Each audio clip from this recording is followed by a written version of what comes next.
देखिए, option trading में, खासकर ऑप्शन बाइंग में, अगर आपको कोई भी चीज़ सक्सीड करवा सकती है तो वो बिल्कुल आपका रिस्क मैनेजमेंट ही है, जो आपको इस मार्केट में या खासकर ऑप्शन बाइंग में आपको सफल बना सकती है।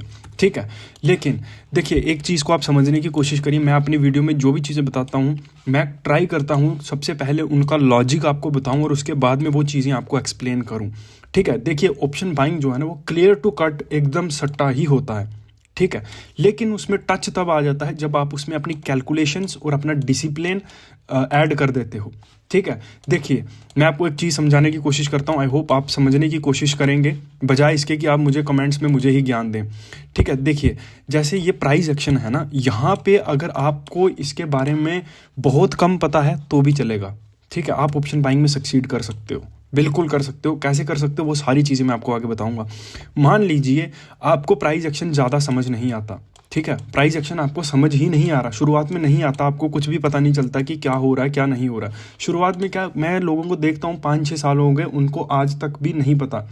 देखिए, क्यों नहीं पता या फिर आपको चीज़ें क्यों समझ नहीं आ रही हैं, उसके पीछे का लॉजिक आप लोग समझने की कोशिश कीजिए।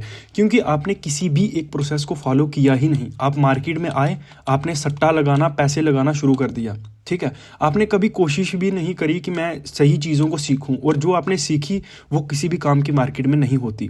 आप आकर ट्रेंड लाइंस ड्रॉ करते हैं, ठीक है, और पता नहीं दुनिया भर की बेफजूल चीज़ों पे आप अपना वक्त ज़ाया करते हैं, और उन्हीं चीज़ों के आप कोशिश करते हो कि उन्हीं चीज़ों से आप पैसा बना लोगे, लेकिन असलियत में ऐसा नहीं होता। देखिए, रिस्क मैनेजमेंट क्या होता है ना, रिस्क मैनेजमेंट ये होता है कि आप अपने पैसे को किस तरह से प्रोटेक्ट कर सकते हो, आप अपने पैसे को किस तरह से बचा सकते हो। कमाओगे नहीं कमाओगे वो होगी बाद की बात। ठीक है, लेकिन आप अपने पैसे को, अपनी कैपिटल को कैसे बचाओगे वो इंपॉर्टेंट चीज़ है। ठीक है, क्योंकि आपको मार्केट में लंबे टर्म तक रहना है ना। आप एक दिन रिस्क रिवार्ड तोड़ोगे, मार्केट में किस्मत की वजह से आपको पैसा मिल गया, लक आपका चल गया, ठीक है, दूसरे दिन भी आपका लक चल गया, लेकिन एक दिन ऐसा आएगा जिस दिन मार्केट आपसे पूरा कैपिटल खत्म करके आपको घर पे बिठा देगी। उस समय आप क्या करोगे? ठीक है, बहुत सारे लोगों के साथ ऐसा हो भी चुका है। वो अब भी कहीं ना कहीं से कैपिटल का अरेंज करके मार्केट में फिर से ट्रेडिंग कर रहे हैं, इस होप में कि वो पैसा बना लेंगे।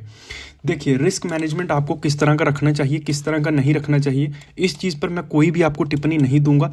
मेरा रिस्क रिवॉर्ड किस तरह का है मैं आपको वो बताऊंगा, सो दैट कि आपको ईजी हो समझने में कि रिस्क रिवॉर्ड आपको कैसे अपना मेंटेन करना चाहिए। मैं अपनी वीडियोस में ये कोशिश कर रहा हूँ कि आपको प्रॉपर हर एक चीज़ के बारे में बताऊँ डिटेल में। तो ये रिस्क मैनेजमेंट की वीडियो आपके लिए सबसे पहली चीज़ होगी, और मैं कोशिश करूँगा इसमें कि आपको हर एक चीज़ डिटेल में एक्सप्लेन करूँ। मान लीजिए मैंने आज एक ट्रेड लिया, ठीक है, ऑप्शन बाइंग में। ये चार्ट को रहने दीजिए, चार्ट का कोई इसमें रोल नहीं है। ऑप्शन बाइंग में मैंने ट्रेड लिया जिसमें मेरा ऑप्शन के हिसाब से 10 पॉइंट का स्टॉप लॉस है, और टारगेट मैंने रखा 40 पॉइंट का। ठीक है, 40 पॉइंट का टारगेट रखा और 10 पॉइंट का स्टॉप लॉस रखा। मुझे पता है कि मैं मार्केट में अभी नया हूँ। ठीक है, मेरी जीतने की प्रोबेबिलिटी बहुत ही कम है। ठीक है, बहुत कम है मेरी जीतने की प्रोबेबिलिटी, लेकिन फिर भी मैं 1:4 रख रहा हूँ। क्यों रख रहा हूँ? देखिए, क्योंकि जब मुझे पता है कि मेरा लॉस मार्केट में होगा ही होगा, ठीक है, मेरी जीतने की प्रोबेबिलिटी बहुत कम है, तो मैं क्यों ना उस लॉस को बिल्कुल छोटा कर दूं। ठीक है, मुझे पता है अगर मैं 10 पॉइंट का स्टॉप लॉस लगा रहा हूं तो भी हिट होगा, और अगर मैं 40 पॉइंट का स्टॉप लॉस लगा रहा हूं तो भी हिट होगा। तो उसके बजाय ऐसा क्यों नहीं कर सकता मैं कि मैं सिर्फ 10 पॉइंट का स्टॉप लॉस लूं, और जब टारगेट लूं तब मैं 40 पॉइंट से ऊपर खींचने की कोशिश करूं। ठीक है, तो अब यहाँ पे फायदा आपको ये होगा इस स्टॉप लॉस का। ठीक है, मान लीजिए आपने 4 बैक टू बैक ट्रेड्स लिए, ठीक है, और चारों में आपका स्टॉप लॉस हिट हो गया, लेकिन 5वें दिन जब आपने 5th ट्रेड लिया तो उसमें आपका प्रॉफिट हो गया और सारा लॉस आपका रिकवर हो गया। और अगर आपने 2 दिन भी प्रॉफिट में आप निकल गए, ठीक है, 2 दिन में, तो आप ओवरऑल प्रॉफिट में आ जाएंगे। अगर आप मंथ में 10 दिन लॉस में और 10 दिन प्रॉफिट में भी आते हो, ठीक है, 10 दिन लॉस में और 10 दिन प्रॉफिट में भी आते हो 20 ट्रेडिंग सेशंस में से, तो भी ओवरऑल आप प्रॉफिट में रहोगे।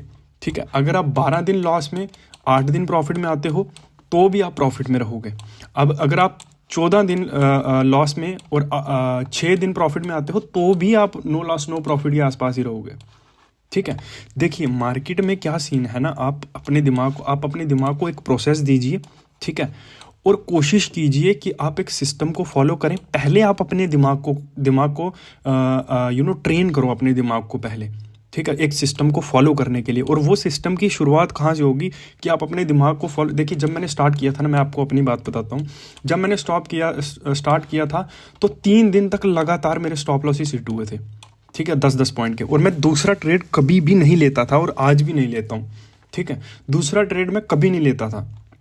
तभी आज भी मैं तभी दूसरा ट्रेड लेता हूँ जब मुझे बहुत ज़्यादा प्रोबेबिलिटी दिखती है किसी दूसरे ट्रेड की, ठीक है। तो मेरे लगातार 3 दिन तक स्टॉप लॉसेस हिट हुए। उस टाइम पे थॉट्स जो होते हैं ना, आपके विचार, वो आपको बोलते हैं कि यार छोड़ो इसको, ट्रेड लेते हैं, प्रॉफिट बनाते हैं, ओवरऑल मंथ में निकलना है। जो आपके ड्रीम्स होते हैं वो आपको दिखने लगते हैं कि नहीं मुझे ये टारगेट पूरा करना है, मुझे ये करना है, वो करना है, वो सारे थॉट्स आपको आने लगते हैं।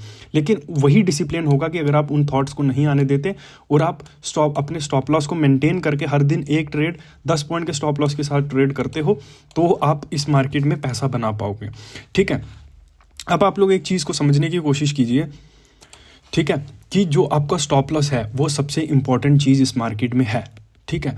और आपको अपने दिमाग को एक प्रोसेस देना होगा, आपको अपने दिमाग को ट्रेन करना होगा डिसिप्लिन को फॉलो करने के लिए।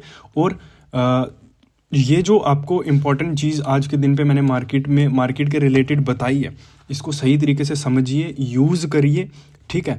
हाँ, मैं आपको ये चीज़ बता रहा था कि जब मैंने स्टार्ट करा था तो 3 दिन तक लगातार मेरे स्टॉप लॉसेस गए थे, ठीक है। उसके बाद में स्लोली आपको पता क्या हुआ, मेरा सेटअप ही उसी अकॉर्डिंगली बनने लगा। जब मेरे दिमाग को आदत पड़ गई ना कि हाँ मुझे 10 पॉइंट का स्टॉप लॉस ही लेना, तो मैं ट्रेड्स ही वैसे ढूंढने लगा जहाँ पे मुझे छोटे स्टॉप लॉसेस देने हैं।